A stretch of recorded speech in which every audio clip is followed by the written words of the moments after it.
Good morning, good afternoon, and good evening. My name is Rosa Guerrero, and I was born in El Paso, Texas, in the last century. And please know that I love this community very much. Our sister city is Ciudad Juarez, Chihuahua, Mexico. And we've been friends and neighbors for many years, with peace and love and harmony. And I hope it continues for many, many, many other years. My life is very, very fast because we all live in a fast life right now, especially now. But I'm very happy to be here. I'm honored, really, I'm really honored. But the most important thing that being born in El Paso, this is the largest bilingual, bicultural, binational city in the free democratic world. Just think of that, largest. And I'm so proud to be part of it. And please note that I am a senior citizen, supposedly an elder, a vieja, a ruca, whatever. Anyway, whatever people want to call, and I've been here a long time. And it's okay. It's okay. My grandkids call me prehistoric grandma. And I say, that's okay. Age is just a number. Age is a matter of the mind, and if you don't mind, it doesn't matter. It doesn't matter. Because I've been here a long time, yes. This is my 6th war, my 8th Pope, my 13th President of the United States, and my one and only husband of 59 years. Okay? So that's a little record. And I'm over the hill and through the woods, but not lost. Sometimes if I get lost, I find myself. I want to talk to you about 4 different things. I want to talk to you. There's so much to talk in the world about. But first of all, Second World War, the 40s with Fort Bliss and Ciudad Juarez, Chihuahua. And then I'm going to talk to you about also our identity, especially my own in El Paso. And then also I will talk to you about what I've done the last 50 years as a dance educator. And then I'm going to terminate with accents and languages. And Ricardo Montalban used to say, accents are wonderful. If a person speaks another language, they have another accent. So accents, we never should put them down, and we do. We have a tendency to put down people because they have an accent, and I think they are unique. They make a person unique. Like Ricardo Montalban says, he or she who has an accent knows another language. Bravo, and that's great. And then, of course, I'm going to start, first of all, I want you to flash back. This is before you were born. All of you are very young and beautiful, but this is 1941, December 7th, 1941, Pearl Harbor Day. I was 7 years old, and Fort Bliss was made the largest military installation in the world. El Paso and Juarez was nothing but a sea of khaki, soldiers, soldiers, soldiers. The economy was really great and thriving in Juarez and El Paso at the time. And of course, I was 7 years old, and I was a member of a dance company, Rosita's Dance Studio. And we used to perform all over the city and in Juarez, and we performed once a month at Fort Bliss and at the hospital too, William Bowman Army Hospital. It used to be called Army Hospital. And I was a part of this company, and our sponsors were the Marcos B. Armijo, VFW Post 2753, the first Mexican-American post in the nation, was established here in El Paso. And they sponsored us. And my mother was a member of the Women's Auxiliary Group. And the women would make the cookies and cakes and goodies for our soldiers and take them tobacco, cigarettes, and of course a lot of the little stationery that they needed. And we performed for them. We were like the Mexican-American Bob Hope show. And all the girls were beautiful. They were teenagers and young adults, and I was the youngest one. And I used to dress like Carmen Miranda and dance for them. I was kind of ugly but cute, okay? But please note that, but I was happy. I was been a happy person all my life. Regardless, we have to be happy, positive every day.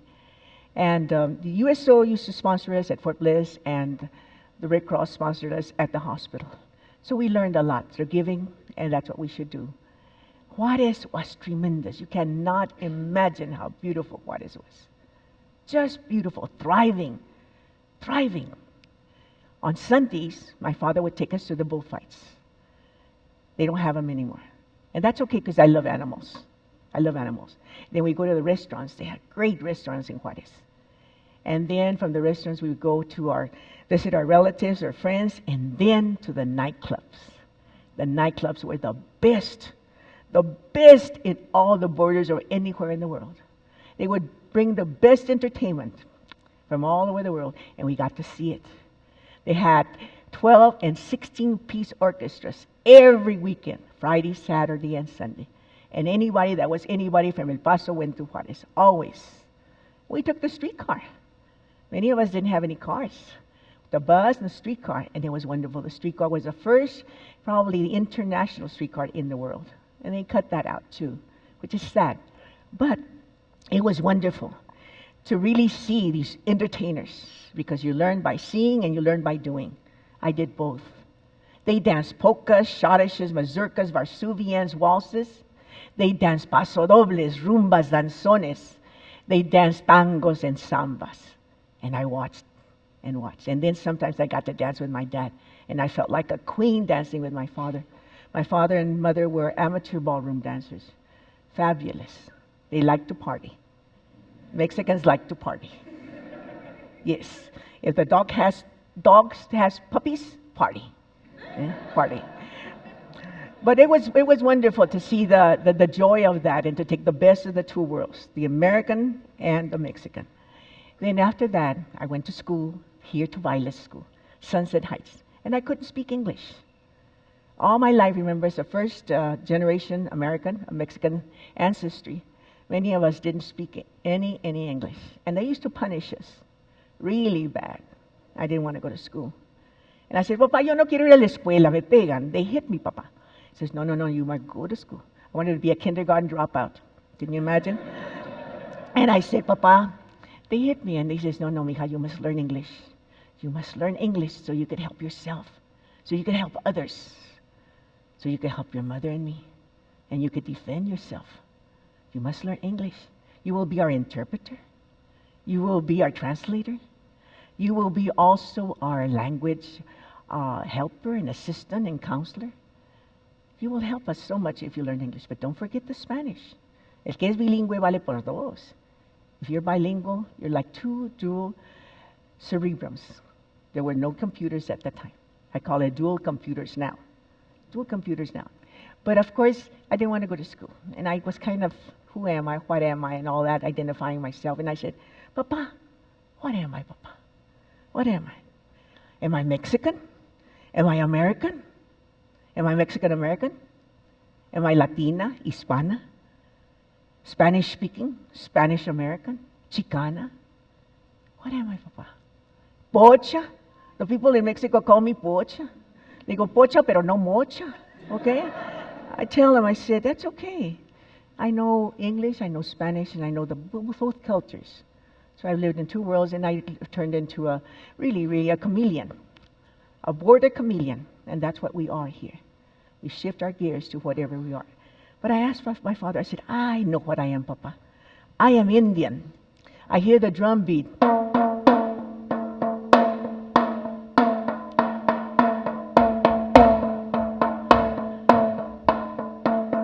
The matachines dancing for the Virgin of Guadalupe, or dancing for San Lorenzo. And I think I'm Indian, Papa. The Indian blood comes out of me. And he says, no, mija. You're not Indian. You're just my little girl. I said, no, Papa. What am I? What am I, Papa? And he says, you're my little girl. I said, oh, I know what I am, Papa. Soy española. Ole, ole, sigue oliendo, eh? Soy española. O le das tú, o le doy yo. And he says, no, you're not española. Pero hablo español, Papa. But you're still not española. You're my little girl. You're my little girl. You're Mexican. You're Mexican. And what's a Mexican, Papa? When God made a Mexican, he got an Indian. He got a Spaniard. He mixed them and made delicious guacamole. Wonderful guacamole. And I said, oh, Papa, how beautiful. You're a mestiza, mija. You're a mixture. A mixture. I'm a hybrid rose. And I like that. A hybrid rose. And then, of course, the next years, I wanted to be a teacher so badly, so I wouldn't hit the kids like they used to hit us. I said, I want to be a teacher someday, and I want to turn on kids to love music and to love dance, because that helped me in this world. That helped me. So I started the International Ballet Folklorico, and then I started the intercultural programs so people will understand each other. I said, this is needed in our community, to understand each other, who we are, what we are. We're all beautiful, and we're human beings that are just unique, and we're here on this earth one time and one time only. So we had the Folklorico, and then from the Folklorico we had so many other things. And so I said, well, what am I going to do? How can I teach them? So I said, music and dance. Music is a father, and dance is a mother, and together they create beautiful choreographies. Beautiful choreographies of ballets and operas and musicals and other beautiful performing arts. So music is to me an international language, but so is a dance. So is a dance. And I said, we are all different and beautiful and unique. We are like the notes in a chord of music. If all the notes were the same, there would be no real music, no harmony. Because harmony is based on differences, not similarities. On differences. And we're all different and unique. We're all American. Or we're special Americans of different ethnic and racial groups. And we're all immigrants because we came here for a certain purpose, for a better life, for opportunity and freedom. There's only one illegal alien in this world, and that's Superman. Okay? Please note that it's very, very important to note that we are all so beautiful. We're a tapestry. We're a tapestry, and I tell them, we are not a melting pot. We're a beautiful tapestry of different colors, different fibers, weaving this wonderful, wonderful world together. Every day, we must help each other. And so I tell the children that we are in this tapestry as we weave the fibers of diversity into a fabric of a beautiful life, of unity, of beauty, and understanding with each other. And that was my purpose. My whole purpose in life has been that, to teach the children that they're beautiful, and they are wonderful, and they can do anything in life. Tell them never, never to stop learning, to go forward, no matter. I tell them my story. I couldn't speak English. I tell them my stories, all the heartbreaks that we've had. We can be the greatest examples and role models to others and help them and lift them up every day. And then accents and languages. They're all so unique. All so unique. In El Paso, what do we speak? English, Spanish, Spanglish or Spanglish. Hispanics, that's my word. Hispanics, someday you're going to see it in the dictionary. Hispanics. And we also speak Calo. Some people speak Calo. Calo is a subcultural language that is very, very unique. And Calo is when the Pachucos talk in the 40s, they had Calo. And it's part of our language here on the border and part of who we are. But we also have accents, all kinds. My father used to say, don't mix the languages. Don't mix them. I said, ay, Papa, pues se me forgot. And my mother used to speak English horribly. I was, pledge allegiance to the flag, proud American, and I was ashamed of my mother. No, vaya al PTA, no la quieren. She called the former mayor of El Paso, Peter de Witter, Piri de Witty. Ay, mamá, no, mamá. Shirley Temple, Chile al tiempo. I said, no, mamá. Me suena igual. It sounds the same. We have all kinds of accents. The lady in the barrio used to sing this song. Rosa, my favorite song is La Mamá de Tony. La Mamá de Tony, what song is that? My mama done told me.